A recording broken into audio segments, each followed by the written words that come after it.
Slovenci smo nori na avte. To govorijo tako prodajne številke kot raznolikost avtov na cestah. Se vedno s kolegi novinarji majčkeno pogovarjamo o voznem parku v svojih državah in so vedno presenečeni nad tem, koliko mi kot narod zapravimo za avte. Ampak očitno nam je to všeč in očitno je kriva tudi raznolikost ponudbe financiranj, ker vsi si pač ne moramo privoščiti avta na cash, ne? In zato sem se odločil, da naredim en takšen fajn prispevek o tem, kakšne opcije imamo, ker vsi nismo pač taki poznavalci, a ne? Vemo pa, da želimo nov avto. Pri izbiri financiranja imajo stranke v bistvu dve možnosti, ali kredit ali leasing. Če se omejim na leasing, obstaja več vrst leasinga, fizičnim osebam ponujamo finančni leasing, pravnim osebam pa tudi operativni leasing ali nadgradnjo operativnega leasinga, upravljanje voznega parka.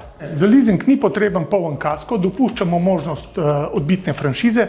Z leasingom se lahko financirajo nova in rabljena vozila, oboje, s tem, da pravnim osebam ponujamo financiranje tudi osnovnih sredstev, se pravi strojev, tovornih vozil, prikolic, gradbene mehanizacije, fizičnim osebam pa ponujamo financiranje, kot sem povedal, osebnih vozil, plovil, kmetijskih traktorjev, vse za delo in prosti čas. Tudi električna vozila financiramo, postopek je zelo podoben kot pri navadnih vozilih, z motorji z notranjim izgorevanjem, kakšne razlike bistvene tukaj ni. Pri električnih vozilih bi želel poudariti, da stranka ohrani vse pravice iz naslova subvencije, se pravi, kolikor se vozilo financira na leasing, subvencija ostane, pravne osebe ohranijo pravico odbitka vstopnega DDV-ja in pri električnih vozilih tudi ni bonitete. Moja družina se je povečala in potrebujemo večji avto, imamo pa že leasing za avto, ki ni toliko primeren za vozičke pa kupe plenic, ampak kaj bolj tazga. Kaj pa lahko naredimo v tem primeru? To ni noben problem, stranka lahko kadarkoli v obdobju trajanja financiranja predčasno poplača in zamenja vozilo. V takih primerih celo stranki 100% diskontiramo obresti in vrnemo sorazmerni del stroškov. Ključno je, da stranke izberejo stabilno leasing družbo. Večina leasing družb v Sloveniji je v lasti bank. To jim daje po eni strani kredibilnost, jim daje stabilnost in jim daje, kar je tudi za stranke pomembne, ugodne vire financiranja.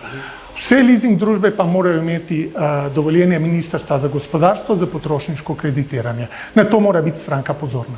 NLB Lease & Go je v lasti največje slovenske banke. Obvladujemo približno 37% tržni delež na trgu leasinga. Prednost NLB Lease & Go je v tem, da je v strateškem lastništvu največje slovenske banke, kar nam daje več prednosti nam pa našim strankam.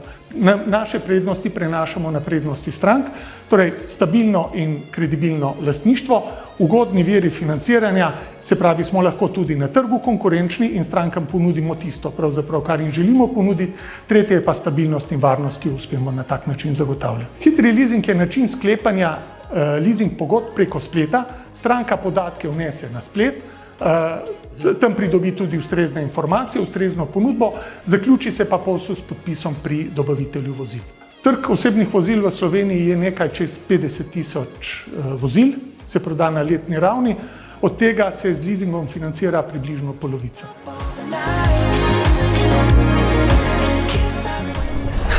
Sliši se v bistvu precej enostavno in tudi zares verjetno še nikoli ni bilo toliko ponudbe na trgu.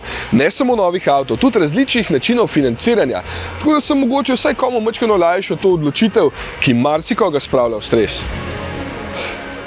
Kam greja?